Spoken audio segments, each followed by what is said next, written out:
sopna ngai ka pa sa ti hong long set na happy na din sing ka bi ko le ka belu pa pathian tuni thim ka chan ding ola thoki na ni lo pi tak mai sun huna nang ma bi khom na te ho kama so ngo le on bang chan hem te ho kama zo ngun tu za huna nang ma bi khom na program ka sim te ho mang khom thin ka mau le puya thil pi ka te nang ma ka bi wa ti chun nang ma chu hin la te ka ngai thawa ka sa khomu nang ma thing thu ki gen te ka ngai thawa lamin lo pi cha he na kin ti pa thu ka gen ma he to hin nang ma thing tho sim ding le gen ding in kising sa wa ke ma gen tu le ngai tu ding te ho so se la tha ga bin nang ma ka mau e pu e veng chi di la pan pi na ka no he la thu nang man ka he ding mo poi mo la sak te be cha ka gen do a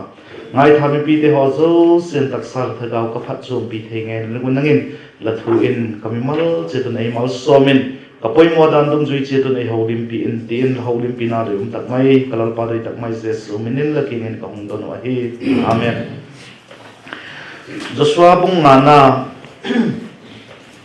thung lu ya Joshua bung nga sang khara ki pathin sang ko ting he maksim khom ga hinu kanoma Joshua bunga sang khata ki pat a sang ko ting sim ding he pe ka chun pe zani le som ge le li le zani le som ge le nga nanui a hi tunita ka hi thupi dingo kahung tel su a hi le thumat na ti thupi dingon kahung tel a hi Joshua bunga sang khar ki pat sang ko tiang he agingin vaksim khom dap dap le no kanomen vaksim khom tiu bible soi ten sim khom tiu le chule Jordan lui gal tum lama amor te leng zo si to tuisu get ke zula kanan mi te leng zo si chun lalpan Israel mi te zo si Jordan lui agal kai masang siu Jordan lui tuite chu Israel te adingin akang tan sakhi ti ahet phadun Israel te alaw zekon alung thimu timo zovin athale zungle anei ko he ze hona chun lalpa josu kengin shungkel chamcha in similla avel ni na dingin Israel te zekan pekin ti agena ti chun Joshua le sungil tiam chem cha sim in Gibeon Harod Lot achun Israel te zek atan pik tai Joshua na zeku atan pik na zik chu ai gupta gamakipat hung po dok zo sile ga do mi zo si kha ai gupta gamakipat gam thipa azin sungun athigam zo tawa ai gupta gamakipat hungpo dok zo si kha zektan sangen himaleo ai gupta gamakipat hungpo dok nungo gam thipa azin sungo pieng zo si kha zektan longen ahiu ahe lalpan thu angai lo si kun ai gupta gamakipat hungpo dok zo si le agado mi teo ting at sukmang khai sik seka tiengon Israel sun te chu gam thipa kum som li sung zet apa vai taw a lalpan apu le pa teo king a pik a atlatiam na gam pha khoi zu le kong noi luan na gam chu mu sak lo dingin alakatiam tai ti chun amau thasanga atun din asun le pa teo chu ajek tan lo ngen ahiu a lakala zektan lo te kha Joshua azek chu atan pekta he anam pum piwa zek atan zo phatun adam sop masio amau munchit agin munchit un ani chung taw a lalpan Joshua kengin tuni hin ai gupta te mun musit na zo se lachungo ki pat kaladok tai adi tai ti chun zemun chu tuni ting hin gil ko asak taw hi Bible chang sim phak naw se thiam thein pan chan chin on mali som bi kan la thum sang ni le som ni le pakhat athakhat na pathin in nung pen itung ta ken le pathian thu ka gen ayu pan le gen chairman pan le gen na ho tu dang te hon le pathian thu ahung ge no ken ka gen na khan tarik khat ni khan hat tak le hang san takin umin di kha ithubiu a hi zekin kala ge na wangbol tok ding hele le lal pa hat tak le hang san taka ding thu te ho kala ge na chule lung thim siam thaka a hung dang lam ding thu te ho achum pathian thu ingai khok pen ding te ho le thil nang te ka hung gen to ba idam sum ni te tiam thiam ding da te ho thil chu begin to je te ho zo se kha tu ni a khum khap na ganin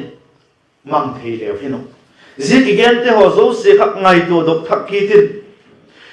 la ngai to dok zo lo vo le la jik thak kha kom la ala en ki ton lang tu tha sunga bang ki ge na hem ala en ki ton lang je chu a en thei lo a jik kha kha lo ten le I grupo channel khan I grupo khan alen le chano YouTube khan et thei ding in oma alen le I ngai man lo le a thu pi te be khawak ngai than en hi te no je te o kha mang nge mai le he no ka doi je kin tu ni ta ka hin thu pi ding thu mat na ti ka hung te a hi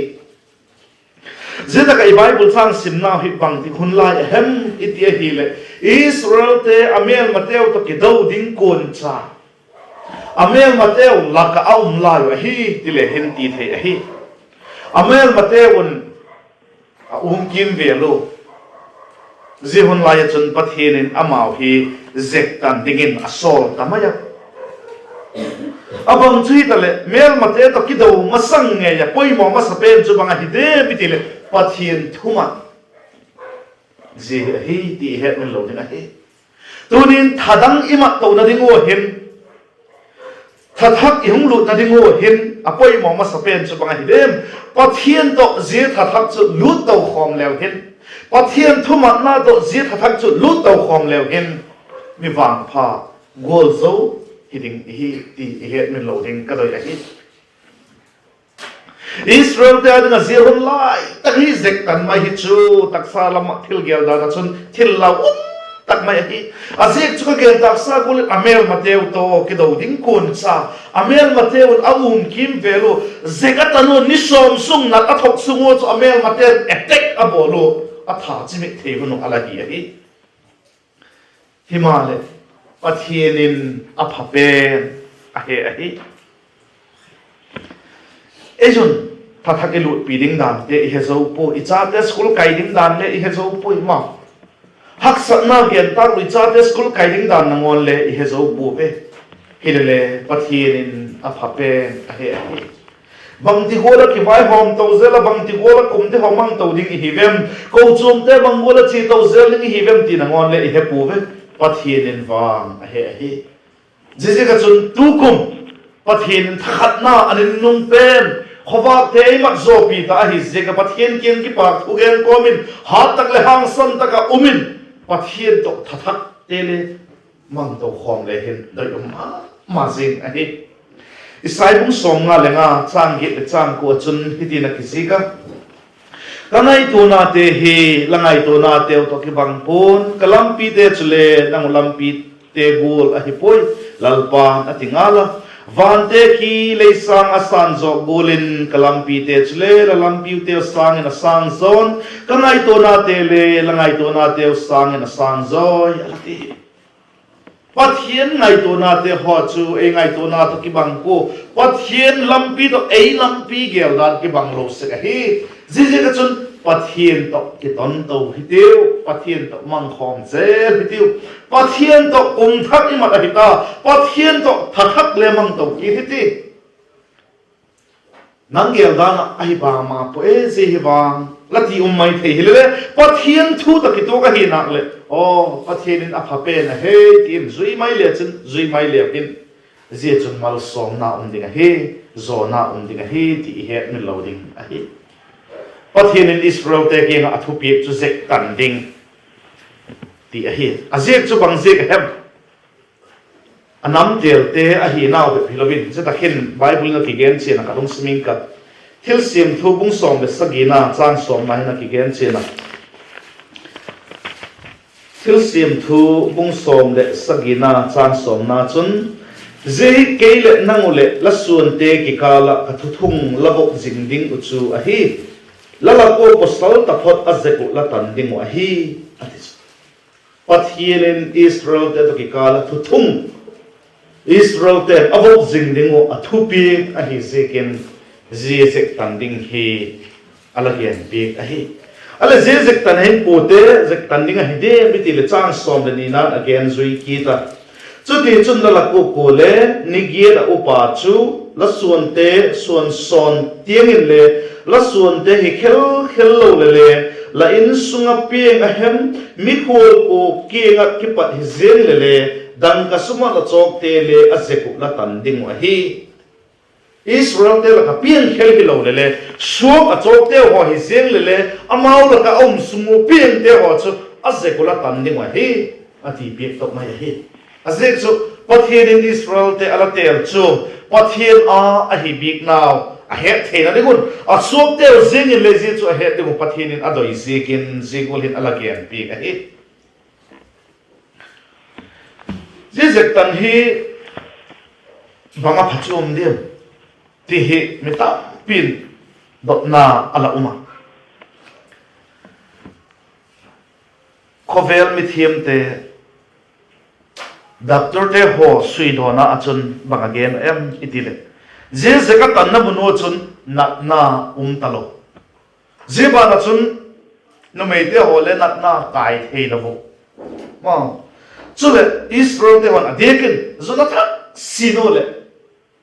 bangema gel bo dinu chu akiengo pathian thuthung gel lok sek demu je te ho chu doina zekin ahi ti alagen ahi Doctor te hole Bible suitu te hol amudan again ding ahi Pathian cha ka hi ti kiti zin hilele amau chu adekin Israel te ho chu zekatan tak se ko chun hetok jing theding ai ho chu ale nang le kain het do jing thena ine yele taksa dan je na chun e hon ki nei lo ahi ma wang si idin wang pha idin ken le ka pui ngay tuổi tiêu Israel te hon chu Pathian kinga thuthum nei zinga hi dano lalpa Pathian hi dano gel dok jing the hiuti imlok the hi tuni hil taksan zektan ibol tapo hille Pathianin ei thu piek chu banga hidem tuni hil Pathianin ei kinga lungthim vun zektan dingen ei ti hi ti het mi lo ding wa hi hoi takin kisi kem i Bible chun thuthung loya Jeremiah bung lina chang lina achun hitina kisi ka hung siming ka Jeremiah bung li chang lina achun hitina kisi ka o judai gama mipi tele Jerusalem ko cheng zo se te ho lalpa dingin ki koi thiengon la lalung thim zegu tanun achuti lo le Ladun chan phat lo naw zekin koman aphel mit lo dingin kalung na me kong gola hong kong dokin hong kang tum ding ahi ati cha lalung thim zek u tanun 80 ahi tonin Pathianin lung thim zek tan dingin nang le ke 80 ahi bungko na lam le ismahile alagen zo machan som ni lenga le som ni le bukachun hiti na kigena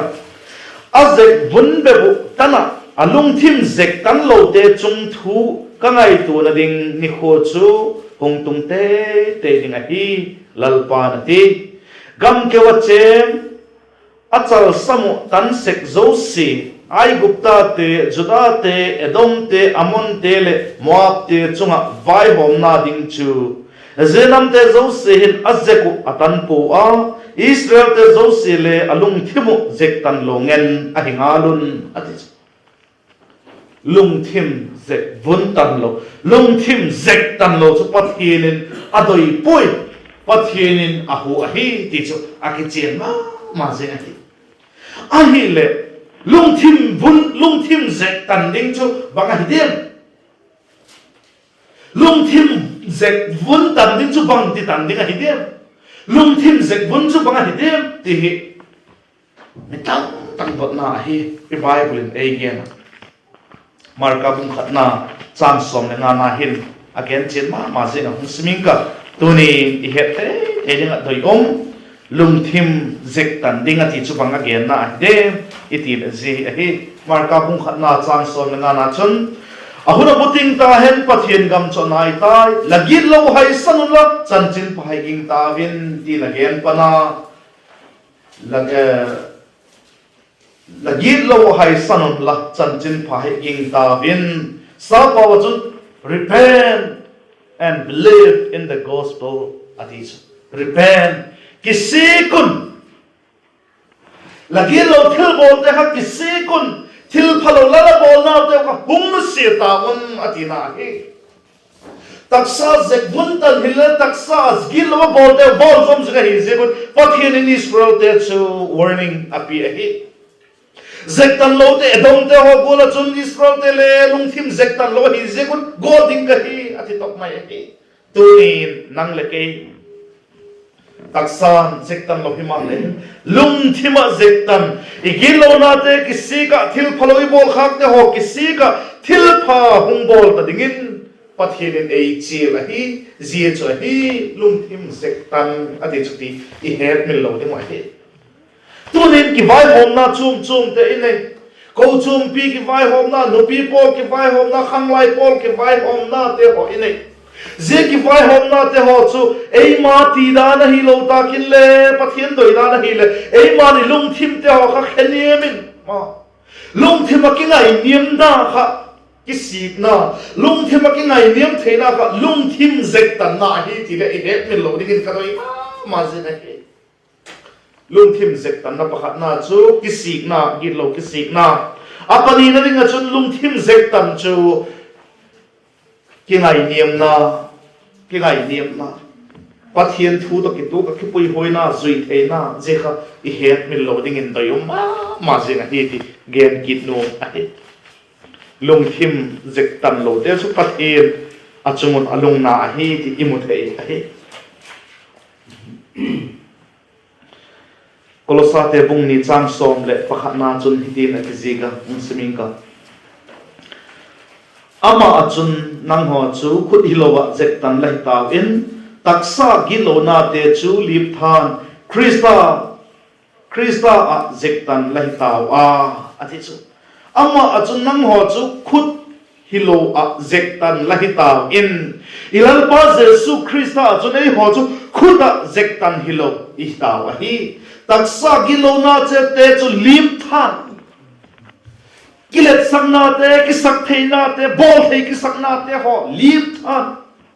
thil phalo te ho chapo na te ho lip than ye chu lung thima zek tan na hi ti he me lo ni hi pathianin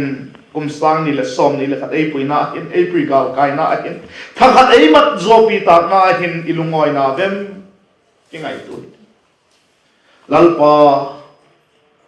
nang ma ti dan a hi nak le he thiam dingin kei ma ti dan be pakal sun lo dingin lung thim zek tan te ti dan a hi nang ma ti dan he thiam dingin ei puyen pathian thumat theina pathian anga ki koi neu theina pathian thu zui dinga thu puk na siam ziang thei dinga kisak zona lung thim kha lung thima zek tan ala ti I het min lo ding a hi Jericho Israel chaten Jericho adok masangun pathianin zek tan dingin ati a hi azek chu pathianin amau hi chathumang hidingin adoi ze ka hi ti le het min lo ding a hi pathianin achate thumang dingin adoi turin chate ho zo si ko he thumang ding adoi lo ke chu ka chate chu thumang lo le khop pui tu lai khobel chu amau ga che thei hin na hi ta ben ti kyum lo bai mo lien pp 80 ti hom phaleu le chate hi chu ni chate kan thumang le ke doi che lo de mo hi na title sang zo ne lang le khazil sang zo le pa te chun chate chu I thumang ding doi lo de so pi de ho pathianin alo pi na asuklat na ding chun achate athomat ding adoi zikin Jericho ado masangun zek tanding athua matole zoding zekasan thumat na pathinin ama wain amunu ma he achate la khachana munu ma he tunin ichate thumat imun golasan pa pathinin eyo hon le athui mat ding chu munu ma malinga he ti I het min loading a he I Bible chang sin na he Jericho ado ding kon sa wa he so bi te ho ngai toi tiu ka gen ta dan khan ka gen ta zeka tan zo atan anat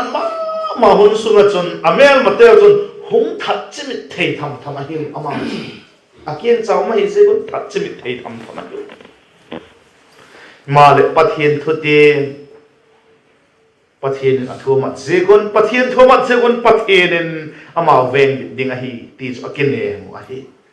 yesun pathian aveng bit a hi chule Jericho azo na je ko hi an azo na je ko hi lo azo na dan thu hi le ngai tu le chun thumat na je a hi ma thumat na je ka hi Jericho azo na khabang abang ti zo ha do tho lo ma Tibet cha kim vel tho che kum vel tho mo ei khang hi ngai le ikina zak lo ta ko le mo adiekin ayo I phapo katina thui lovin am ding da chaka ngai tu ayo Christian fellowship member te member chang hi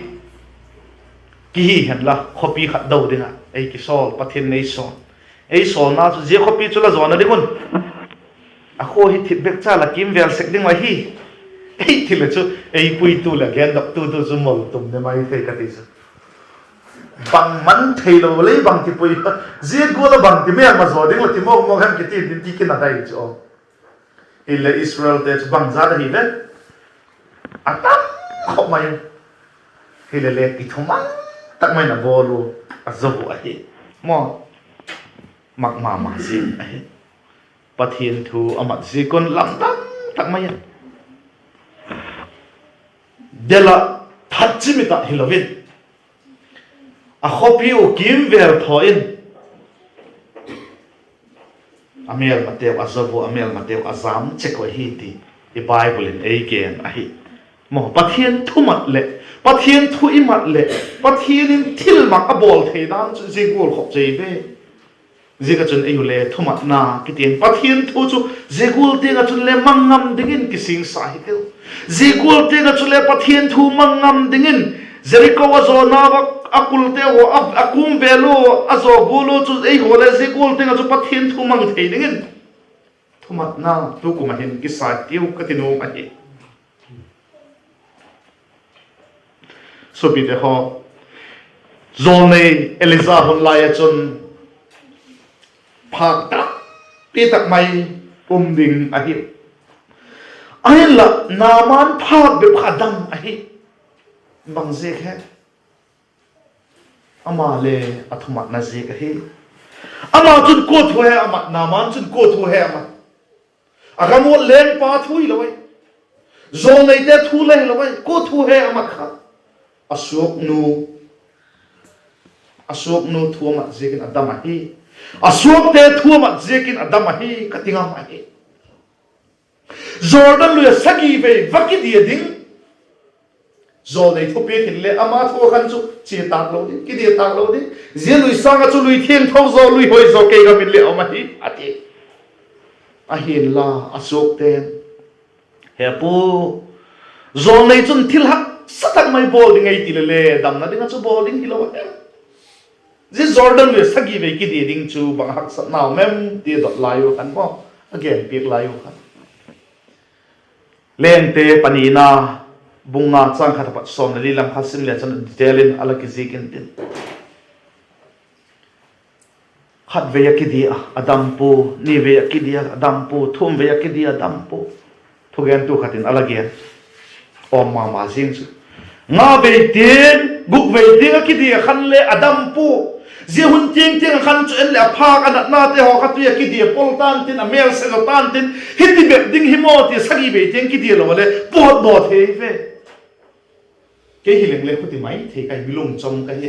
cái gol bằng dạ lóng điểm cái bụi sắc gì về tiếng nga về tiếng ở chỗ néo khát về không phật đom ta lấy cái lom mỏ phật đom lo gục về tiếng ở chỗ lấy phật đom lo chứ khát về các vợ ham ham cho lên nuông ta lo giam đọc bỏ cái gol lo một lệ đinh là hiểu số bị tệ ít khu đi tạc lo đinh ngoài hết cái lệ các khu đi tạc lo đinh này ít khu đi tạc lo đinh ngoài sắc gì về thì gì cái chỗ sắc gì về cái gì không bỏ đồ chỗ bằng cái gì Bible na gen na chu now sen te ti golin ahum mam ta ati thumat na thil mak abol he talu he je ka chon sobite ho pathian thumat ding he thada pui tiu pathian thu mat ding he thanom he tiu ke thalo he tiu ka thino ma he ka gen zo ta nang lung gel to pathian doi dan kha akibang lo mai the ahin la pathian ti dan chu la zu hi chun thilma thupi zo nangel sama thupi zo muding la hi ti la ki het men lo ringa e avele dung ge ning ta nang lung gel to pathian ti dan akibang lo mai the hi ahin la nang ti dan hi zolowa pathian ti dan zo chu la zu hi chun nang lung gel sama thupi zo muding la hi ti la tak san ning a he ye chu nghe le hi ti het men lo ding a hi thuma na le mani ki ngai niam na ige na thuma na le mani ki ngai niam na ki ti hi bang hi em ti le ei ma hi na sanga niam zo na hi ti het men lo ding a hi avele dung ge ning ka zile poi mo ka sa thuma na le ki ngai niam na ki ti hi ei ma ki gel ei ma hi na sanga niam zo ki koi na hi ti kha I het men lo ding wa hi thumang no I hi a mi ki ngai niam hi ino ka hi chun ei ma hi na sang kha niam zo ki koi thei ngai hi hak sai mi hing te hen hak sa isak ma teu la ka khat a hi je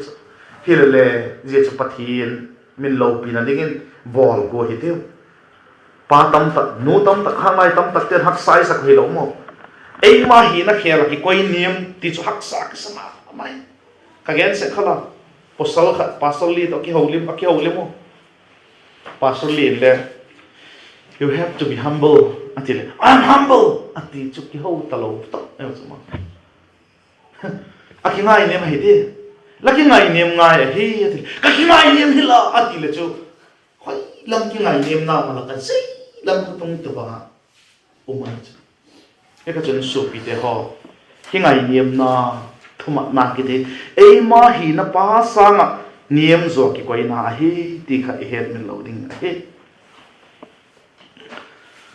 ei ma ngai dan tieng be pa pathian biak na nei chu thuma na le ki ngai nem na hi lo hi la he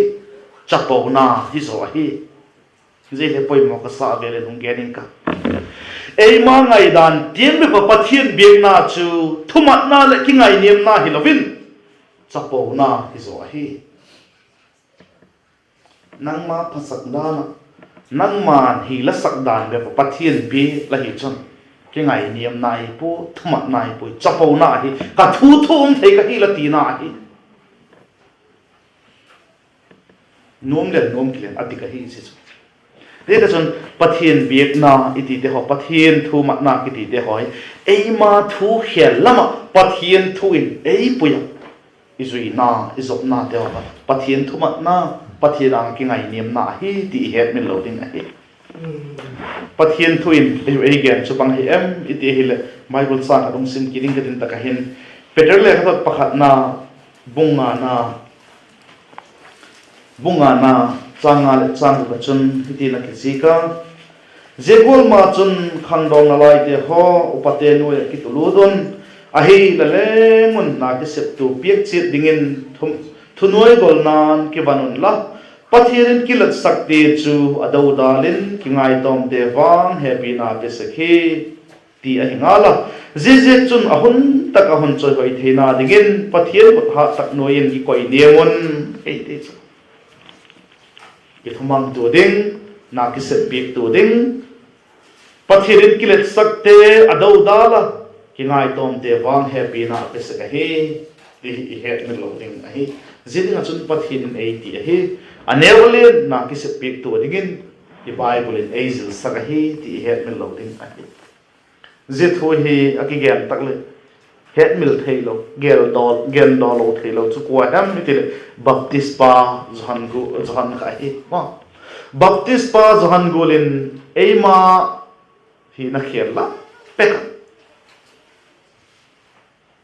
thumang taka ki ngai niema pathian lo pina e pi ke mo hi apoi mo ma se ka hi baptist pa johan ki ngai niem na chu bangol tin hi em ilal pa jesu christa ahung khan mi te hon en te bin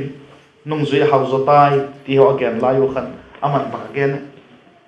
ama chu hung lien deu da bin tin ke chu hung niam deu tin ka hi neu deu tin ka hi alati jesu la hem te dot la yu khan bang tin again akeng to da khau phel ta khoi le ka hi pui tin ala ki ngai ni ma hi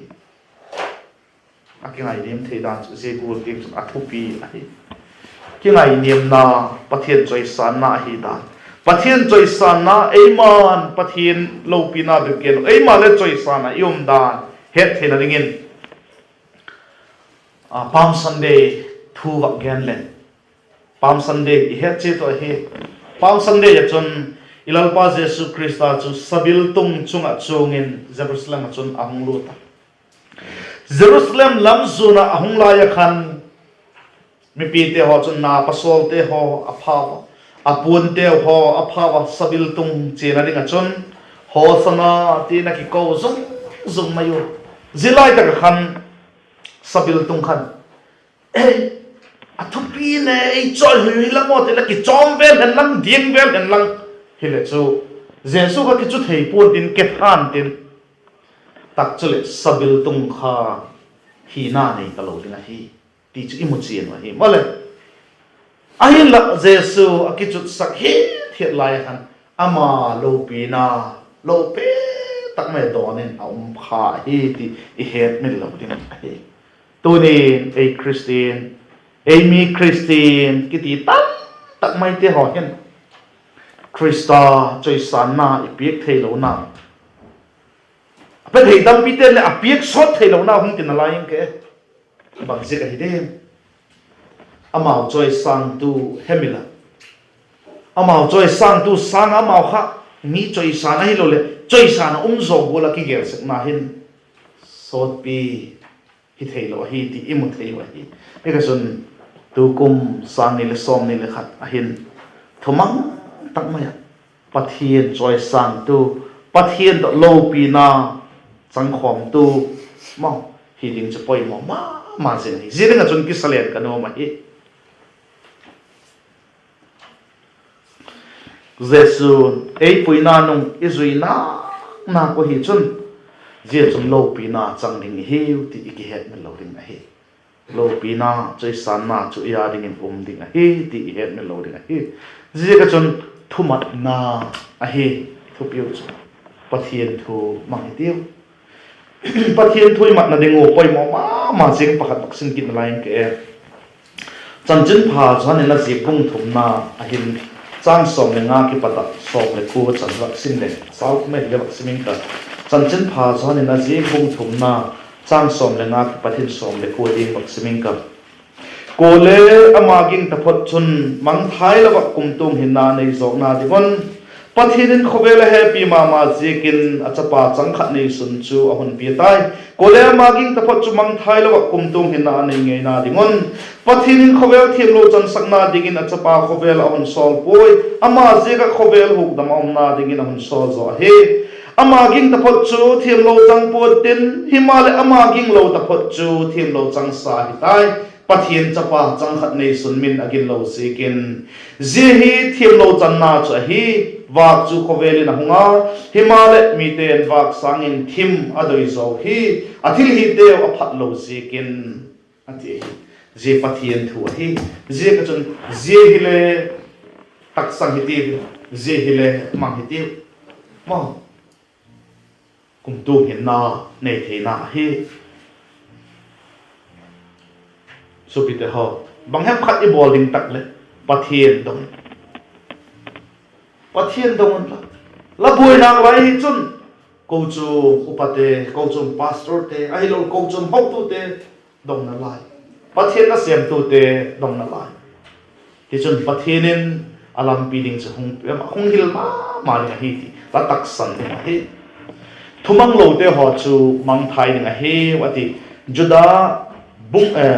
hi abung ampo je chang buk na chang som na chang som le thum na ho sim leo chin au ma hi je ka chun thumang lo tho chu mang thai ding a hi balam chan chin le se tak khana la ki ke na balam tha bang te ama hi bangol mi ahem itile lok na dinga Pathian mi te han salo khum go alahi ama lok na din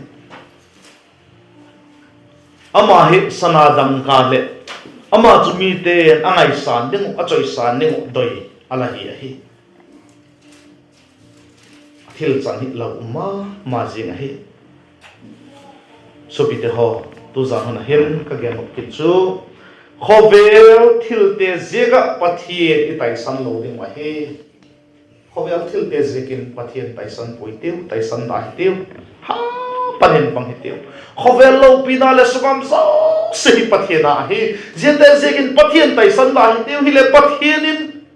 ze i poi mo te chu ei pening a he it lo ding a he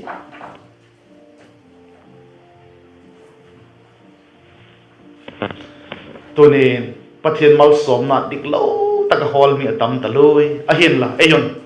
tu ko mahin Pathian thu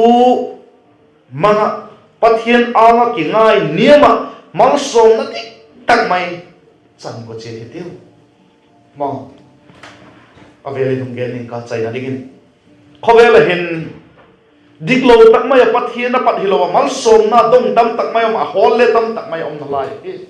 ai là ayun van Pathian ang kingai niam ko ma Pathian thu mangin mal som na ti tak dong ni dingin kisa hi te jeding an chun thu tong chai gen thak te ho pan chan ding che don malai som ti tan la chan chun gen ke pa ke